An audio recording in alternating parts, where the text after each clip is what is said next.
హైదరాబాద్లో ఎబోలా కలకలం రేపుతోంది. ఆఫ్రికా దేశాల్లో వ్యాప్తి చెందుతున్నటువంటి ఈ భయంకరమైనటువంటి ప్రాణాంతక వైరస్ హైదరాబాద్ వచ్చిందేమోనన్నటువంటి అనుమానం వైద్య ఆరోగ్య శాఖను కంగారు పుట్టిస్తుంది.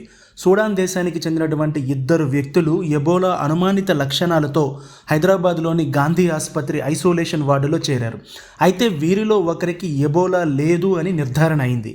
దీంతో వైద్య ఆరోగ్య శాఖ అధికారులు ఊపిరి పీల్చుకున్నారు. ఈ విషయాన్ని తెలంగాణ వైద్య ఆరోగ్య శాఖ మంత్రి దామోదర రాజనరసింహ కూడా ధృవీకరించారు. అయితే రెండో వ్యక్తికి సంబంధించినటువంటి ఫలితం ఎలా ఉంటుందో అన్నటువంటి ఉత్కంఠ నెలకొంది.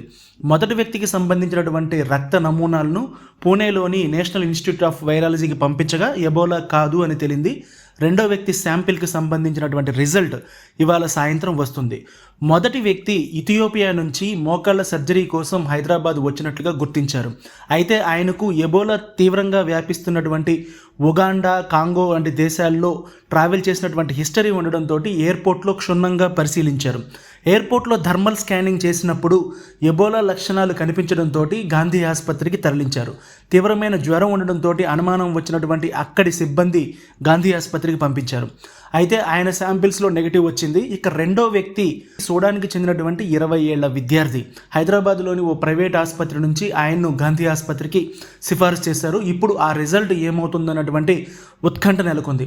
మొత్తం మీద ఇప్పటి వరకు ఆఫ్రికా దేశాలకే పరిమితమైంది అనుకున్నటువంటి ఈ వైరస్ హైదరాబాద్లో కూడా అనుమానిత లక్షణాలు కనిపించడంతో వైద్య ఆరోగ్య శాఖలో కాస్త కంగారు కనిపిస్తోంది. రెండో వ్యక్తికి కూడా లేదు అని తెలిసిన తర్వాత వైద్య ఆరోగ్య శాఖ కొంచెం ఊరట పొందేటువంటి అవకాశం ఉంది.